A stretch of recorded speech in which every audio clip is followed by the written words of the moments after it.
Tardes, estimadas amigas y amigos del Instituto Latinoamericano de Investigación y Capacitación Jurídica Latin Juris. Sean todos ustedes bienvenidos a la sexta jornada del Diplomado Internacional en Derechos Humanos. En la sesión de hoy corresponde las ponencias del doctor Óscar Barrientos de Bolivia, Eliana Roca, también de Bolivia, y también se ha previsto para esta jornada la participación de la doctora Marianela Maldonado. Cabe decir, sin embargo, que la doctora Marianela se ha contactado con nosotros. Ella, como ha recibido la vacunación de Johnson & Johnson a propósito de que viajó a los Estados Unidos a brindar una conferencia, ha tenido un efecto adverso por parte de esta vacuna. Así que esperamos que pueda mejorarse pronto y de tal manera que estaremos reagendando la conferencia de la doctora Marianela Maldonado. Sin embargo, participarán con nosotros, por lo tanto, en esta jornada, el doctor Óscar Barrientos de Bolivia y la doctora Eliana Roca, también del hermano país boliviano. En ese contexto les presento al profesor Óscar Barrientos, quien abordará la primera ponencia de esta jornada, sobre el derecho de reunión. El doctor Óscar Barrientos es director de Latin Juris Bolivia, máster en Derecho Constitucional y Derecho Procesal Constitucional por la Universidad Andina Simón Bolívar. Tiene además un diplomado en Argumentación Jurídica por la Universidad Privada Franz Tamayo, un diplomado en Educación Superior e Investigación por la Universidad Mayor de San Andrés, y desde luego es autor de varios libros en Derecho Constitucional, Derechos Humanos, y también es conferencista internacional. Como lo señalaba, el tema que va a exponer el doctor Óscar Barrientos en esta sesión es el derecho de reunión. Ya lo tenemos por aquí, el profesor. Estimado doctor, bienvenido, muy buenas tardes. Muy buenas tardes, ¿cómo están? Un gusto saludarles, espero que se escuche bien, se vea bien, por favor. Si es así, pues simplemente yo muy agradecido por poder compartir con ustedes. Mi agradecimiento muy especial, doctor Damián, director general de Latin Juris, por esta invitación tan importante que me hace para poder compartir con todos ustedes y con todos los colegas y amigos de Latinoamérica. Y también mi agradecimiento a la Universidad de Guanajuato de México y obviamente a todas las autoridades universitarias que están haciendo posible que podamos retroalimentarnos, que podamos compartir ahora temas tan interesantes, tan apasionantes como evidentemente son los derechos humanos. Pues sin más, yo agradezco mucho y bueno, si es que hay algo más que decir, doctor.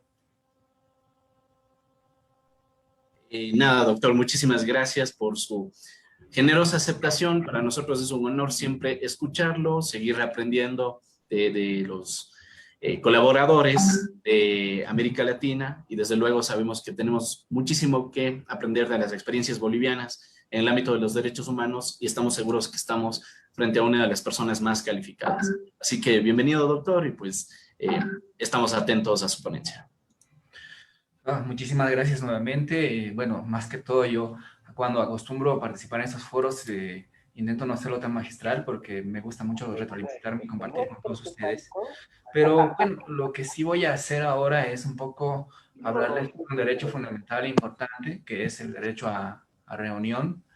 Y bueno, esa es la temática y el derecho que me han encomendado un poco que pueda yo compartir con ustedes.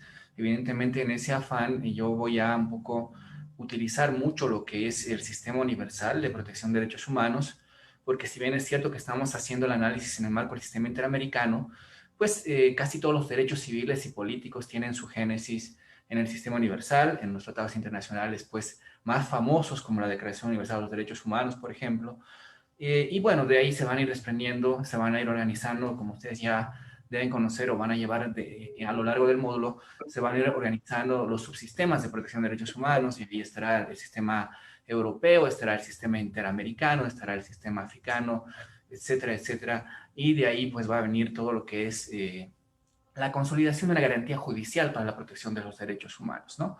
En ese contexto, pues sí he preparado un poco todo lo que es el antecedente histórico de este derecho, También he preparado un poco cómo está conexo y este derecho va a interrelacionarse indiscutiblemente con otros derechos. Y miren ustedes cómo ha avanzado la tecnología, que ahora se va a interrelacionar mucho con lo que es las TICs, y obviamente las páginas web y el Internet, que básicamente nos permite poder ejercer de mejor manera este derecho, ¿no? Haré mucha utilización de lo que sería un poco las resoluciones del Consejo de Derechos Humanos. También voy a hablar de lo que sería la relatoría de precisamente la libertad de, bueno, de estos derechos, ¿no? En este caso, derecho de reunión, muy ligado al derecho de asociación, y otros derechos conexos, como por ejemplo el derecho a la sindicalización, la huelga, etcétera. Y fuera de ello también veré cuáles son las posibles restricciones a este derecho en el marco de precisamente el sistema universal, que han sido básicamente complementadas y se podría decir confirmadas por el Sistema Interamericano de Derechos Humanos, en este caso por el máximo guardián de los derechos humanos de nuestra región, que como ustedes conocen es la Corte Interamericana de Derechos Humanos, ¿no?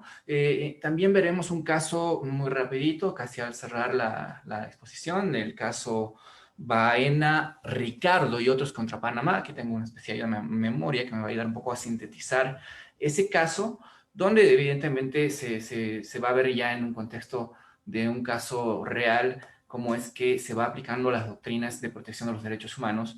Y en este caso, pues, evidentemente, cómo la Corte va a un poco resolver este problema de derechos humanos que se presentó hace un tiempo en Panamá.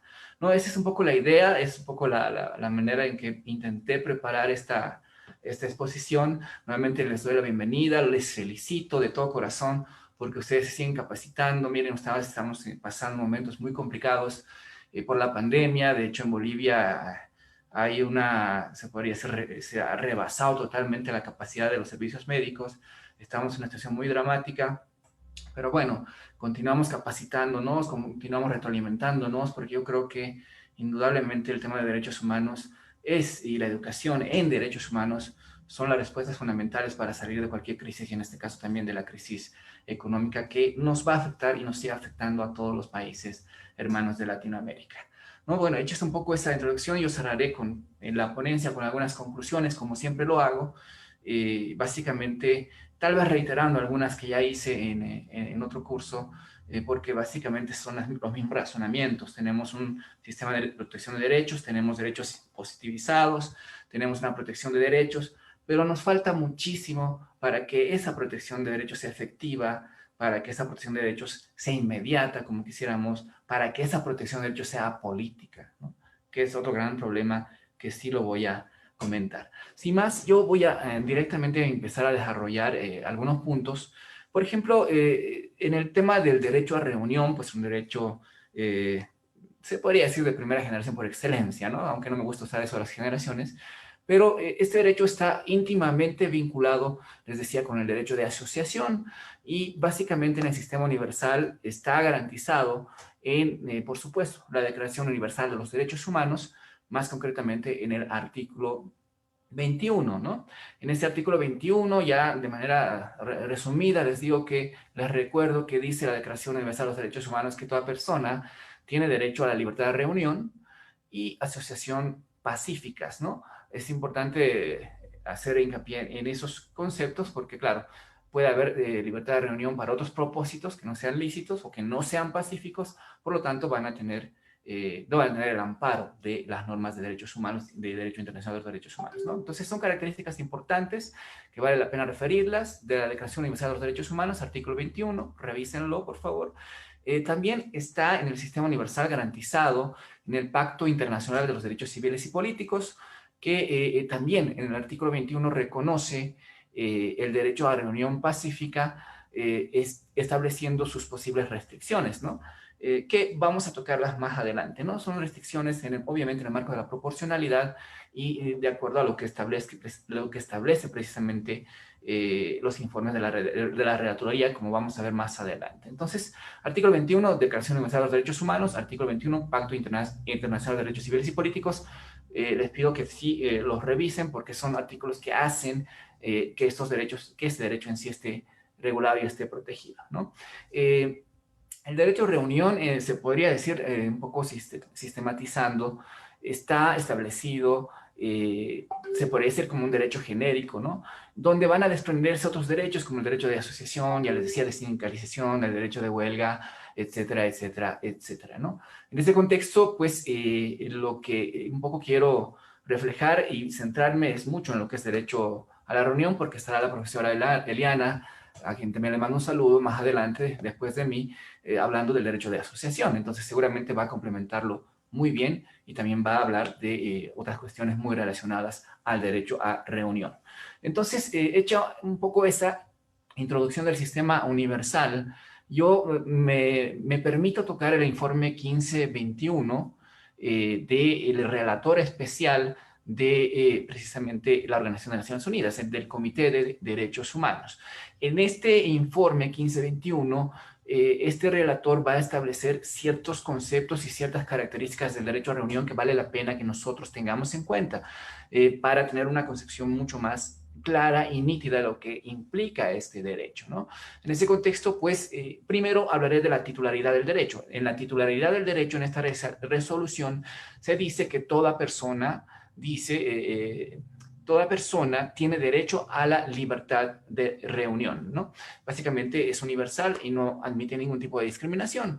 En el apartado 8 de este informe va a ampliar la titularidad a lo que sería grupos vulnerables, también va a hablar de condiciones políticas o religiosas, va a hablar de minorías o puede ser grupos minoritarios diferentes, que lo vamos a ver un poquito más adelante, que todos esos serían grupos vulnerables que merecerían, por cierto, una protección reforzada, no solo de constitucionalidad, sino también de todo lo que sería los tratados internacionales de derechos humanos, ¿no?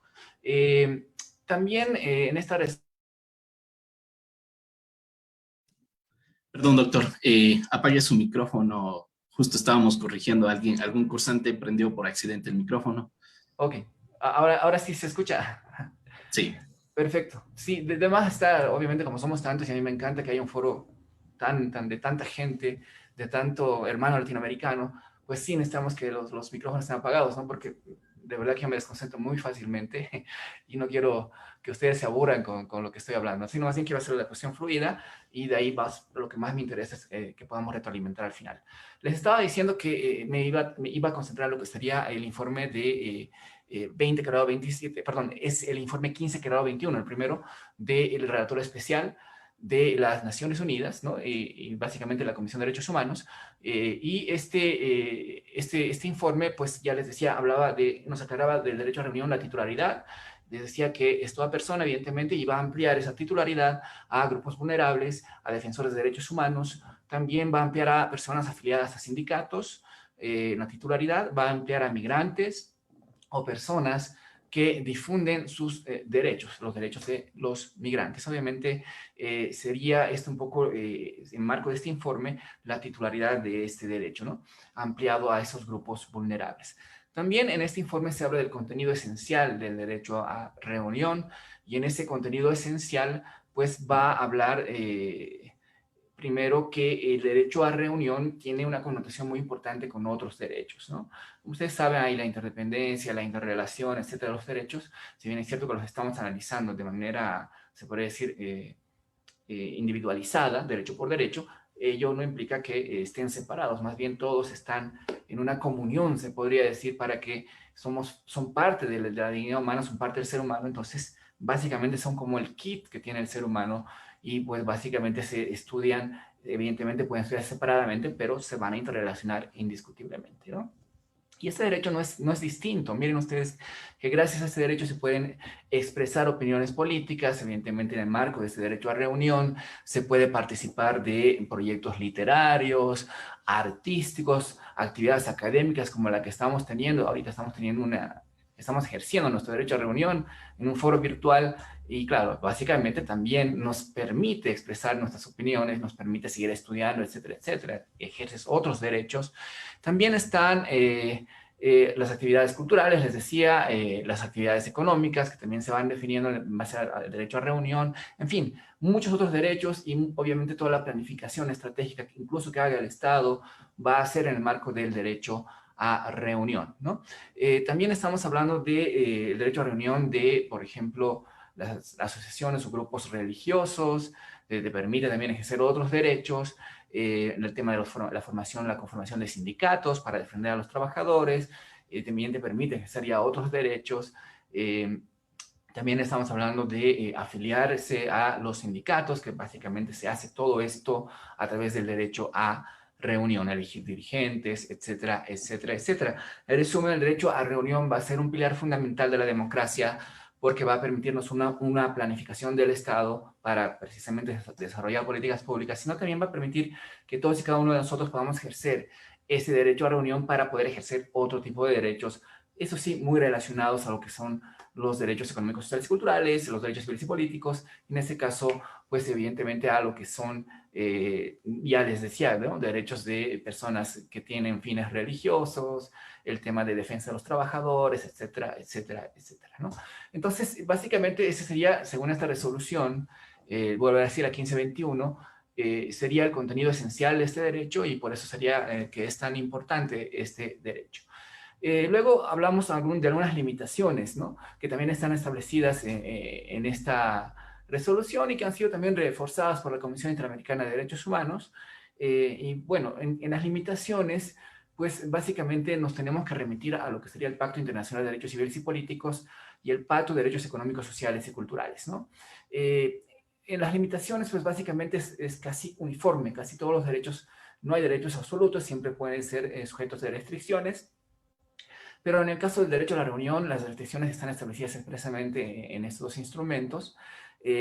Son limitaciones que pueden establecerse siempre por ley formal, ¿no? En este caso, en el caso boliviano, de ley de nivel central del Estado, porque como es un Estado autonómico hay diferentes tipos de legislaciones, pero hay la departamental, hay la municipal, de acuerdo a las competencias concurrentes, compartidas, etcétera, ¿no? Pero en este caso estamos hablando de básicamente una ley formal, ¿no? Una ley, tanto estamos hablando de lo que se conoce como Asamblea Legislativa o Parlamento, etcétera, donde se puede aprobar una ley que pueda ser el instrumento idóneo para poder hacer una restricción a este tipo de derechos, ¿no? Las causales para hacer las restricciones al derecho a reunión, pues evidentemente está la seguridad nacional, está el orden público, está la protección de la salud o la moral pública, está también proteger derechos y libertades de los demás. Claro, y ahí venía un debate de las leyes de emergencia sanitaria que se han emitido. En muchos de los países latinoamericanos no había el estado de excepción para temas de la pandemia, por ejemplo. Había otras causales para establecer los estados de excepción. Y bueno, en muchos contextos, por ejemplo, en el boliviano, se emitió una ley de emergencia sanitaria. Y bueno, primero un decreto, después elevado, aprobado a rango de ley, etcétera, donde se estableció restricciones a este derecho, pero con un fundamento especialmente de la salud pública o la protección del derecho de los demás, ¿no? Del derecho a la salud, a la integridad física, etcétera, etcétera. Entonces, bueno, independientemente de que sí, en algunos contextos se habló de que hubo una especie de primación del Ejecutivo por sobre los demás poderes y que se estaba restringiendo derechos, evidentemente sí pasó en muchos países, pero lo cierto es que en el caso de las prohibiciones de reuniones masivas, etcétera, por el tema de la pandemia, ustedes ya saben, pues creo que esas restricciones fueron razonables y fueron para intentar prevenir que haya más contagios, ¿no? Intentar prevenir que la enfermedad se propague. Pero bueno, ese es simplemente un ejemplo, aunque claro, no todos los estados cumplieron, remitieron esta declaratoria de estado de excepción o emergencia, entre comillas, no informaron, en este caso, a lo que sería básicamente la Organización de Estados Americanos, ¿no? Pero bueno, son vicios de nulidad que tienen estas normas, pero que en el fondo intentaron que no se propague la enfermedad. Pero eso son en el tema del derecho a la salud, ¿no? Pero esas son un poco las causales de restricción. Obviamente, orden público, seguridad nacional, etcétera, etcétera, fueron y van a ser siempre a veces mal utilizados por los órganos ejecutivos para reprimir cualquier tipo de derecho a reunión o protesta, etcétera, etcétera, simplemente con afanes de intentar que no se contradiga su ideología política. Pero bueno, esos son temas que más adelante tal vez en el transcurso también del diplomado lo van a ir revisando. Pero esas son un poco las causales y me voy a remitir a la resolución 2116, ahora sí, del Consejo de Derechos Humanos, bueno, aprobado por el Consejo de Derechos Humanos, y se establece que este derecho de reunión tiene que Y es muy importante porque está muy relacionado a las tecnologías de investigación y comunicación, a las páginas web, etcétera, etcétera, porque permite maximizar el efecto del ejercicio del derecho en sí, ¿no?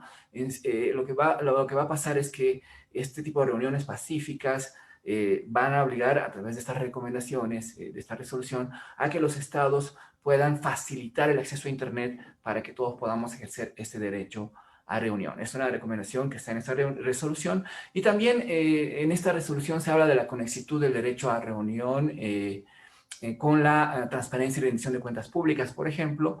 Pero claro, es importante que los que manejan el poder, los detenedores del poder, puedan hacer rendición de cuentas públicas, qué están haciendo con los recursos, qué políticas están asumiendo y obviamente eso, vuelvo a decir, se establece y se puede garantizar a través del derecho a reunión que permite acceder a otros derechos, ¿no? Esta resolución también, estimados colegas, va a establecer que va a ayudar a resolver otros problemas, ¿no? Como por ejemplo, a través del derecho a reunión puedes planificar la lucha contra la delincuencia, el tema, puedes analizar la trata y tráfico de personas, por eso hay el empoderamiento de la mujer, el tema de feminicidios, la justicia social, etcétera, la protección del consumidor.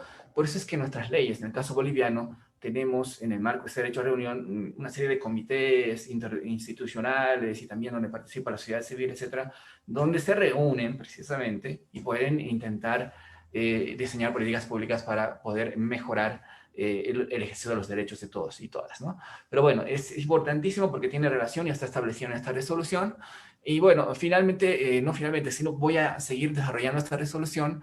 Esta resolución estoy hablando ya de la resolución, en este caso 2027, sobre derechos a la libertad de reunión pacífica y de asociación, va también a establecer que hay ciertas cuestiones que se tiene que tener en cuenta, ¿no? Por ejemplo, el derecho a reunión y el derecho a asociación, dice, aunque esta resolución, aunque estén vinculados física e intelectualmente, son derechos independientes, ¿no? Y por lo tanto también representan desafíos diferentes. Es importante aquello, ¿no? Son derechos independientes y seguramente la doctora Daniela va a complementar lo que es el derecho de asociación. También establece esta resolución una definición muy interesante de lo que sería el derecho a reunión pacífica, y mira, ustedes establecen, entre comillas, que reunión se debería entender como una congregación intencional, es decir, que tiene que haber voluntad de reunirse, y temporal además, porque tiene que ser una reunión que tenga que empezar y terminar. Es una reunión de personas en un espacio público o privado, con un propósito determinado, concreto, es decir, la reunión requiere más de dos personas, dice esta resolución en la definición, y bueno, tiene que haber intencionalidad, voluntariedad, etcétera, etcétera, ¿no?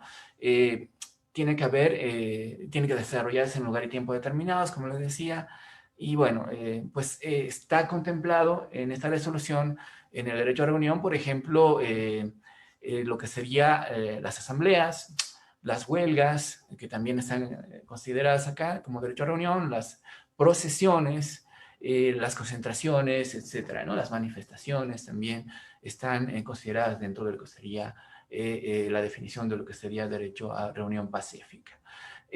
También amplía la titularidad esta resolución, va a ampliar la titularidad de quienes son básicamente de esa protección reforzada, porque la anterior resolución 1521 hablaba de defensores de derechos humanos, si recuerdan, ¿no? Personas afiliadas a sindicatos, etcétera. Y esta otra resolución lo que va a hacer es ampliar a menores de edad, pueblos indígenas, porque obviamente tienen que ejercer sus derechos en marco de sus costumbres y para eso el derecho a reunión es imprescindible.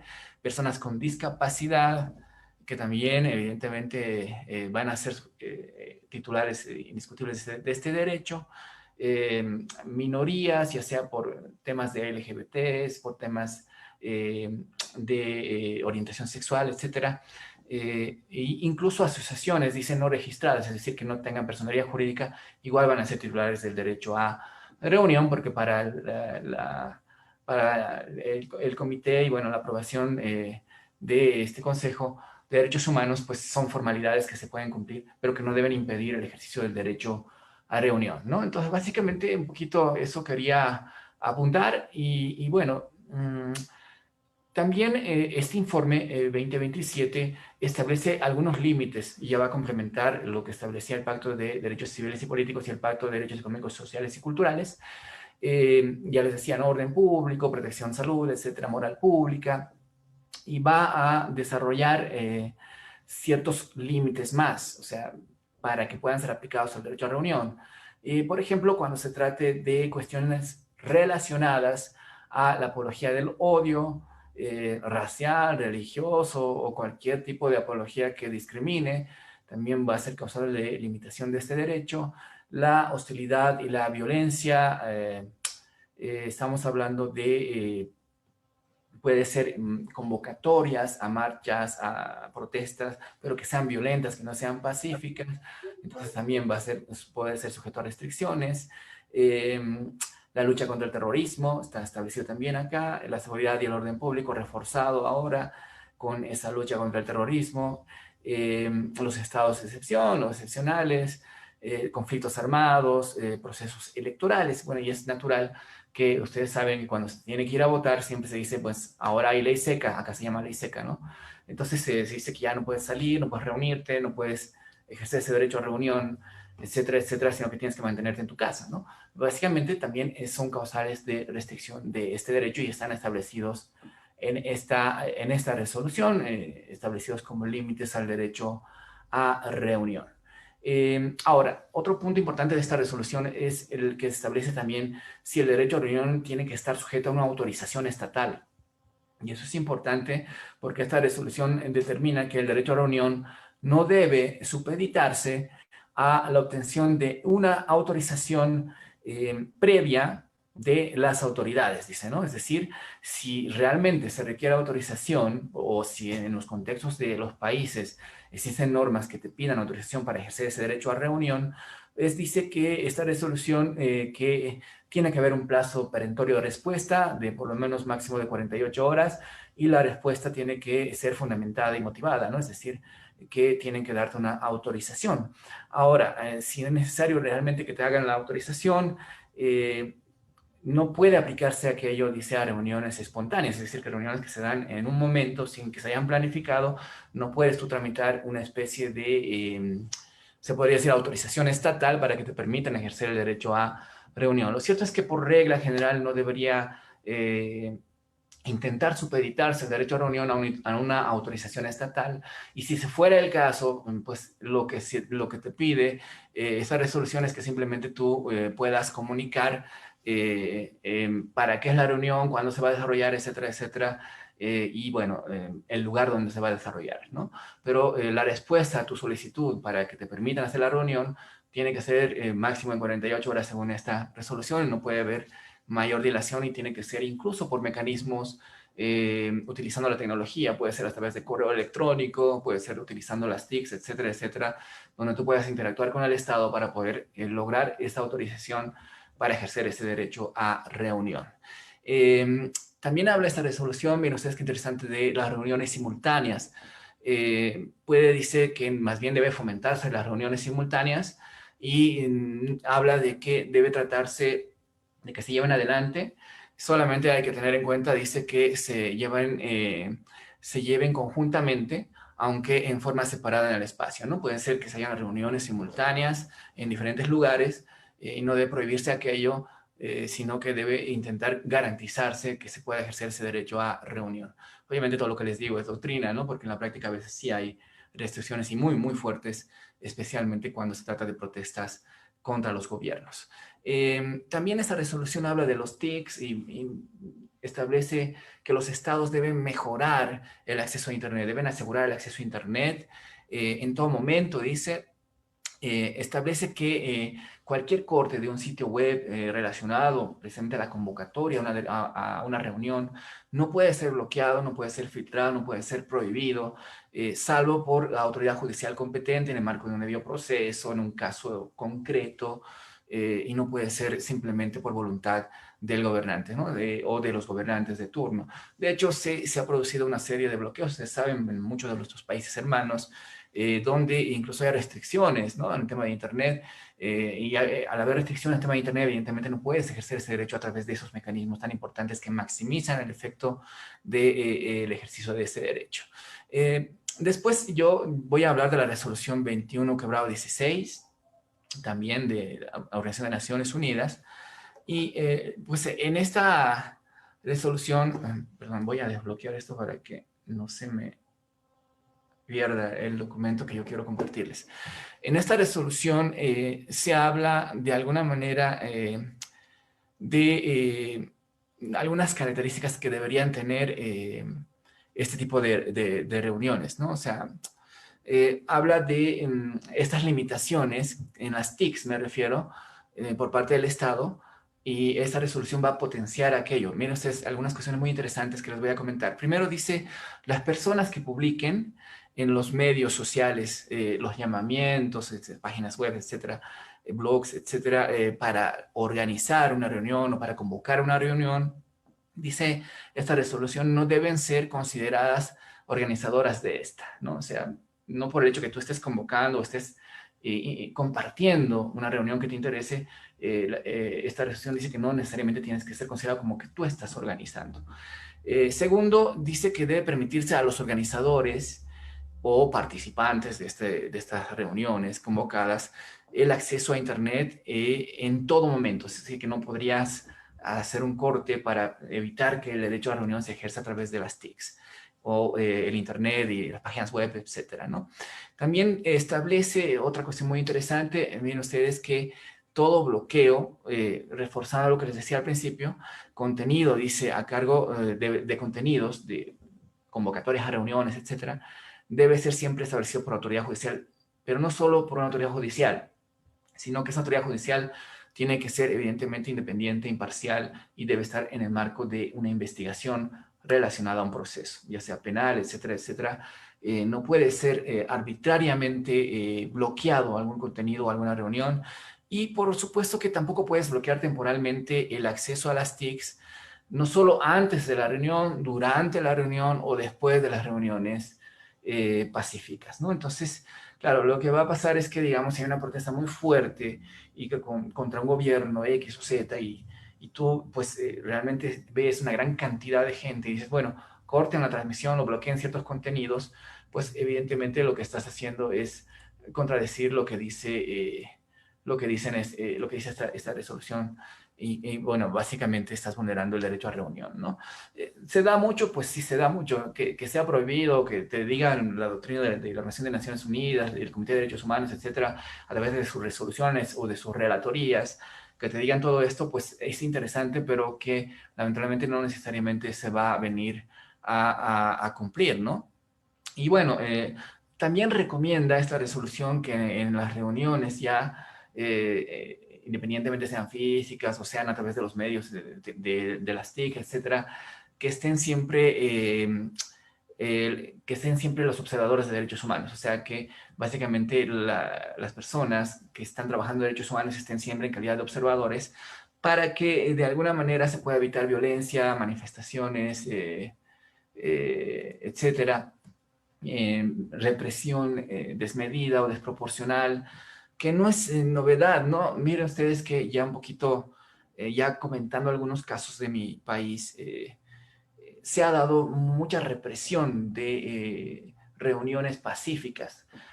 No hace mucho se hacía una reunión de las personas con discapacidad que estaban exigiendo un bono estaban en plena reunión de protesta personas con discapacidad grave y muy grave. Estoy hablando de gente que tiene pues una calificación de discapacidad grave y muy grave. Claro, algunos decían es una irresponsabilidad que estén ahí y además que no haya quien les acompañe, etcétera, ¿no? Pero lo cierto es que ellos estaban en su medida, habían tomado esa determinación y fueron brutalmente reprimidos con gases lacrimógenos. Muchos de ellos tuvieron que ser internados, hospitalizados, ¿no? Etcétera. Entonces se dio una violencia extrema, un uso de violencia desproporcional por parte de los agentes estatales, en este caso de la Policía Nacional, que es una represión que vulneró evidentemente cualquier estándar universal y también, cómo no decirlo, el tema del sistema interamericano de derechos humanos, ¿no? Ya veo a mi profesora, a la colega, la doctora Eliana, un gran saludo. Seguramente ella va a complementar ella también todo lo que es derecho a asociación. Un abrazo grande a la doctora Alemán. Y bueno, yo simplemente para ponerles un ejemplo, se dio eso.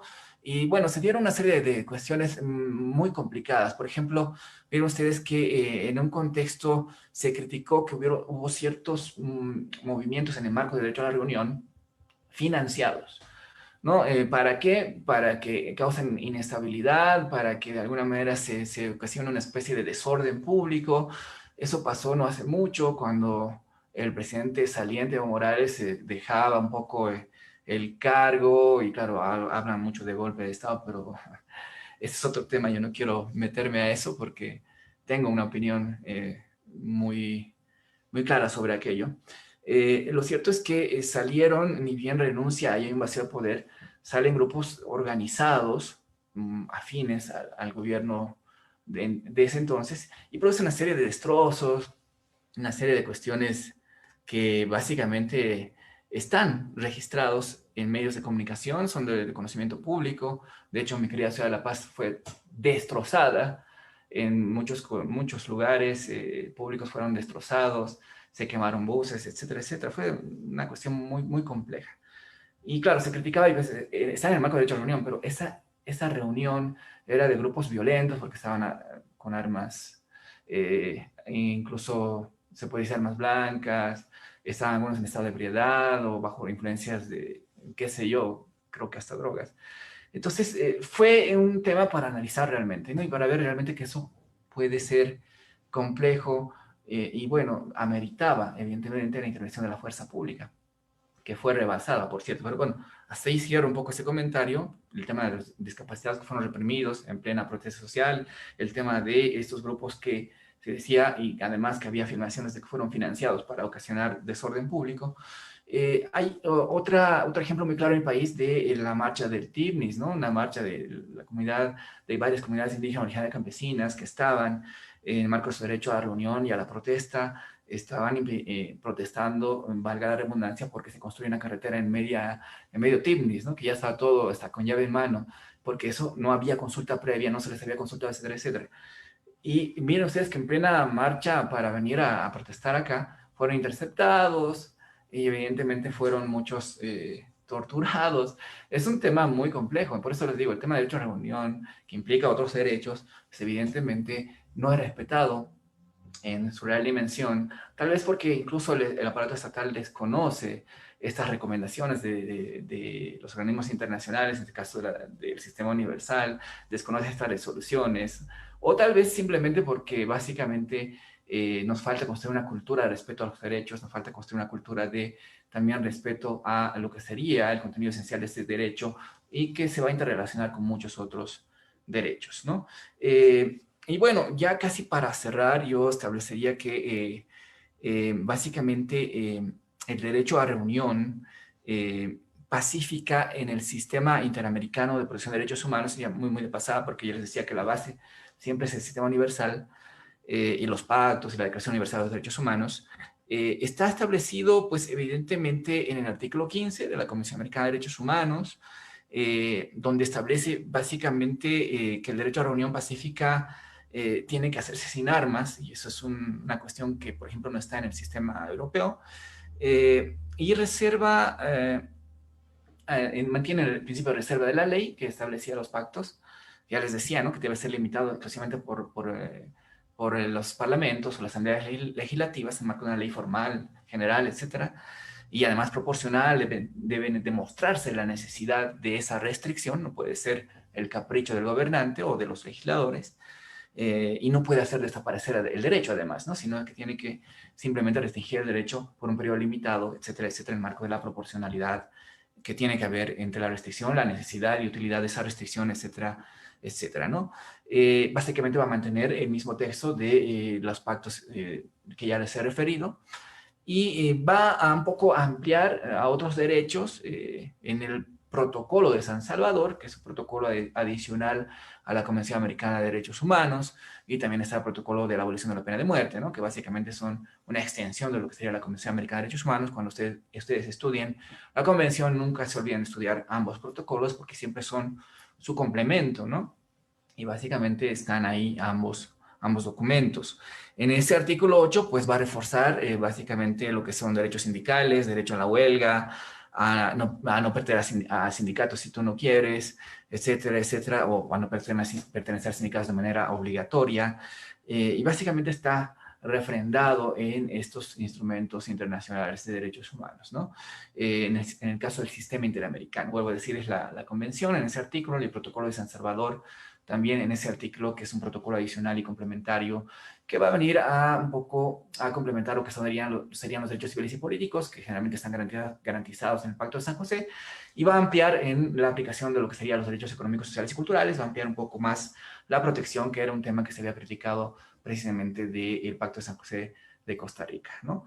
Bueno, ese sería un poco, y simplemente ya para cerrar, yo sí quiero comentarles un poco un caso, el caso Baena, Ricardo y otros contra Panamá. Es un caso resuelto por la Corte Interamericana de Derechos Humanos, donde si bien es cierto que no se demuestra que hay violación del derecho a reunión, sí hay violación de otros derechos, como el tema del derecho de asociación, el tema de la aplicación de la ley de manera retroactiva. Este caso, miren ustedes, en los hechos, les resumo rapidito, se refieren al despido de 270 empleados públicos y dirigentes sindicales que habían participado en distintas protestas contra la política gubernamental. El reclamo, en reclamo de sus derechos laborales, de mejores condiciones laborales. Ante esto, pues se produce un despido masivo en base a una ley, la ley número 25, de fecha 14 de diciembre del año 1990, menos desde hace tanto tiempo, luego de que el gobierno acusara a estas personas de participar en manifestaciones violentas y contrarias al orden público, etcétera, etcétera, ¿no? El Estado interpuso una serie de excepciones preliminares que por el tema del tiempo yo tampoco puedo desarrollarlas, pero bueno, que fueron desechadas finalmente por la Corte. El Estado, finalmente dice la Corte que el Estado, admitiendo y conociendo el caso, violó principios, por ejemplo, el principio de legalidad y retroactividad de la norma, porque se aplicó esta ley 025 de manera retroactiva después de que los habían despedido a todos esos trabajadores, ¿no? La ley 025 entra en vigencia un año después o algún tiempo después de los despidos. Las cartas de destitución no decían nada de la ley 025, pero después de que sale la ley 025 les dan recién otras cartas reafirmando que están amparadas en la ley 025, etcétera, etcétera, ¿no? O sea, básicamente la Corte establece que hay una violación de los artículos 81, 82 y 25 con relación a las garantías judiciales o tutela judicial efectiva, porque tanto en el procedimiento administrativo como en el judicial no se encontró una tutela judicial efectiva y básicamente tampoco hubo una motivación, una interpretación desde y conforme la Constitución y la Convención y el Pacto y el Corpus Juris Interamericano para poder justificar esta destitución masiva de trabajadores, ¿no? Finalmente, es importante referir que también establece la Corte que se ha violado, pues evidentemente, el derecho a la asociación y otros derechos, evidentemente el derecho al trabajo, etcétera, etcétera, y obliga al Estado a reparaciones integrales, como ustedes ya saben, ¿no? Entonces, una de las reparaciones muy interesantes, debatidas y discutidas en la academia es que se reintegre a los 270 trabajadores y si no se puede, pues que se les compense económicamente por todo el lapso de tiempo que hubieran trabajado, hubieran durado sus contratos, etcétera. Y hay otras reparaciones morales, etcétera. Es una reparación siempre integral.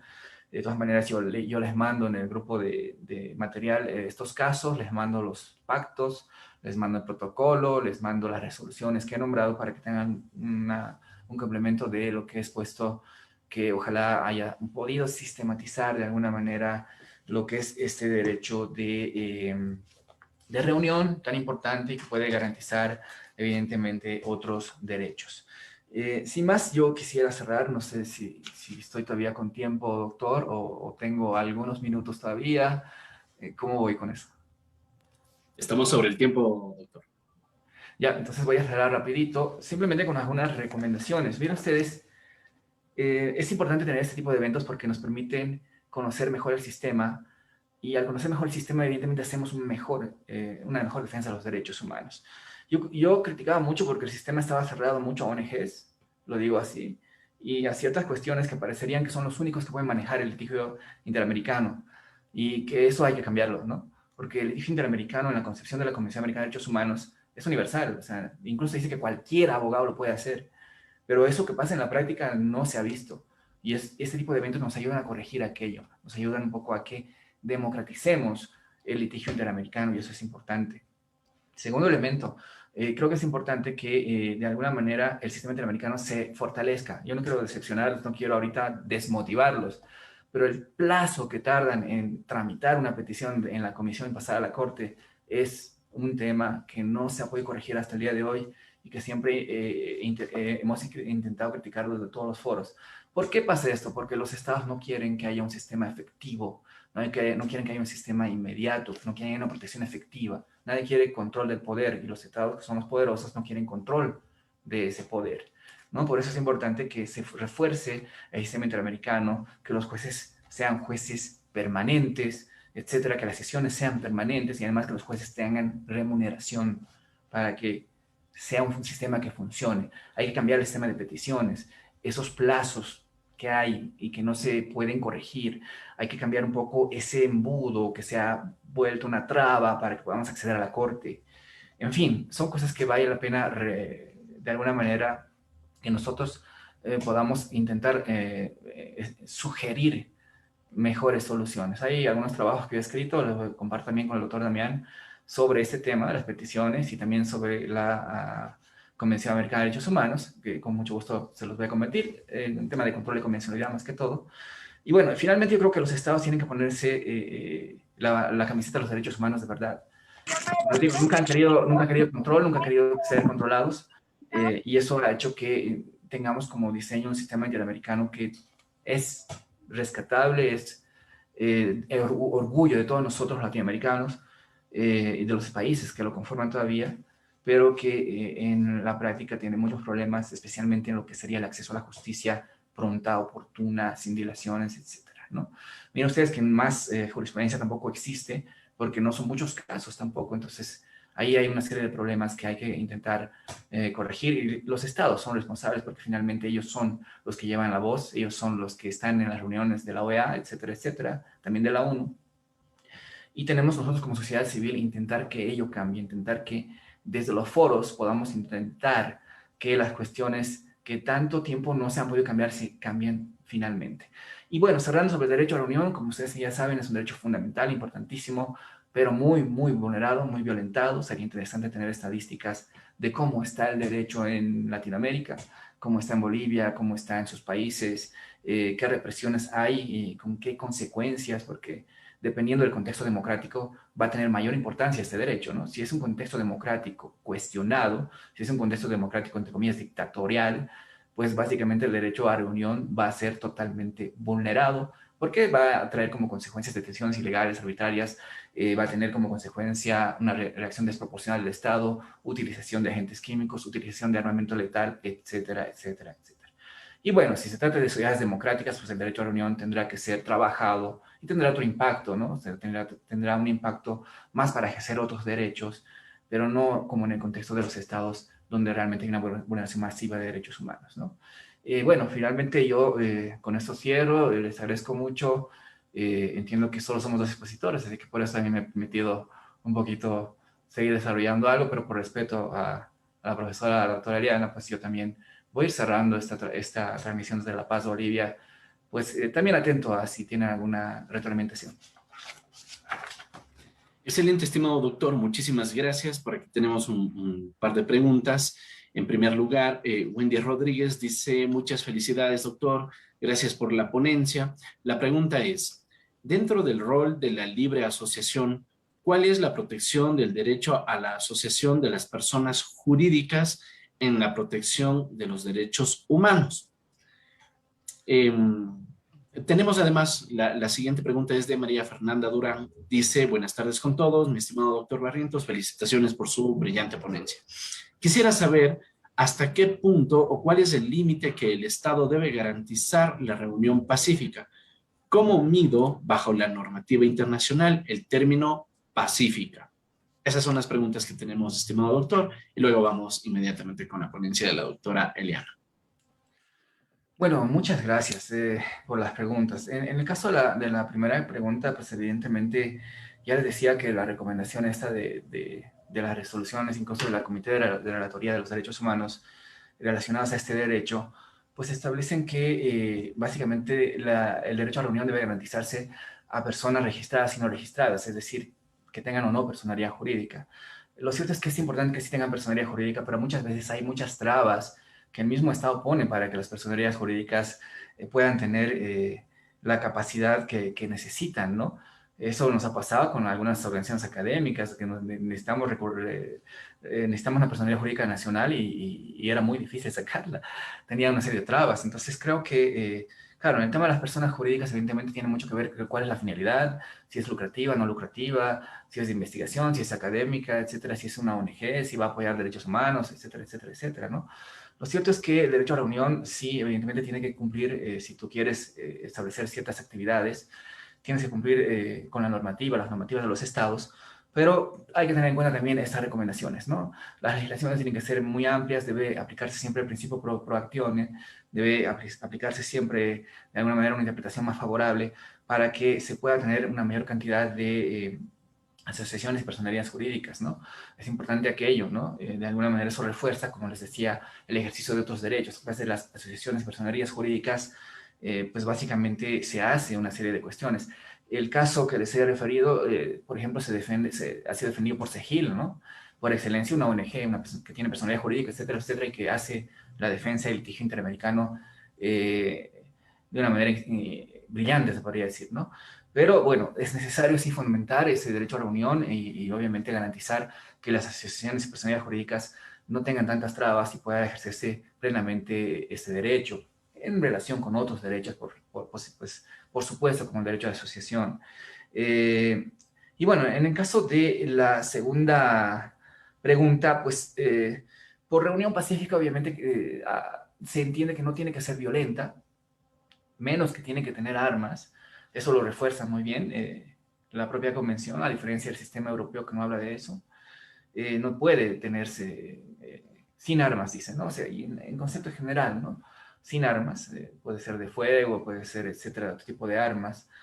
Y básicamente, claro, lo que pasa es que esto también debe ser trabajado no solo por la jurisprudencia de la Corte, profundizado, sino también por la jurisprudencia de los tribunales domésticos, de los máximos tribunales de protección de derechos humanos, yo creo, porque, claro, se desvirtúa mucho también, ¿no? Puede ser una reunión pacífica que se vuelve violenta, puede ser la provocación de los agentes estatales, que pasa, puede ser que haya infiltrados en las reuniones, que hacen una serie de cuestiones, obviamente, contrarias al orden público, y vuelven a una reunión pacífica violenta, ¿no? Etcétera, etcétera. Puede ser que, de alguna manera, los estados prohíban reuniones o directamente intenten que no haya reuniones pacíficas estableciendo ciertos parámetros o prohibiciones, etcétera, etcétera. Lo cierto es que es muy difícil, depende del caso concreto, pero bueno, siempre digamos que nosotros queramos una reunión, uno, no tiene que haber armas, dos, tiene que haber un propósito. Generalmente los propósitos son conquistas de derechos, reclamaciones de rendición de cuentas públicas, mayor presupuesto, etcétera, o temas de derechos que nunca han sido garantizados finalmente por los estados y que, bueno, necesitan de alguna manera esa garantía. Pues básicamente son esos, pero si tú te reúnes para otro tipo de cuestiones, pues evidentemente sí va a venir la represión, va a venir la restricción. Pero claro, toda represión tiene que ser proporcional, eso es importante siempre decirlo, y lamentablemente en Latinoamérica no se cumple aquello, no se cumplen los estándares mínimos de uso proporcional de la fuerza, y eso genera evidentemente una vulneración masiva y sistemática de este tipo de derechos. Hasta ahí un poco podría intentar responder, y bueno, nuevamente muchísimas gracias, doctor, y bueno, les mando yo un gran abrazo a todos, a todas, espero que puedan estar muy bien, pese a las condiciones en las que estamos en plena pandemia, y para mí es un honor, un placer compartir con todos ustedes, espero acompañarlos siempre y cuando Dios lo permita, y pues bueno, las condiciones y las circunstancias académicas también así lo permiten. Excelente, estimado doctor, muchísimas gracias. De la misma manera, pues agradecemos su participación y le enviamos un cordial saludo hasta Bolivia, querido doctor. Esperamos tenerlo en futuras ocasiones. Ok. Un abrazo, gracias.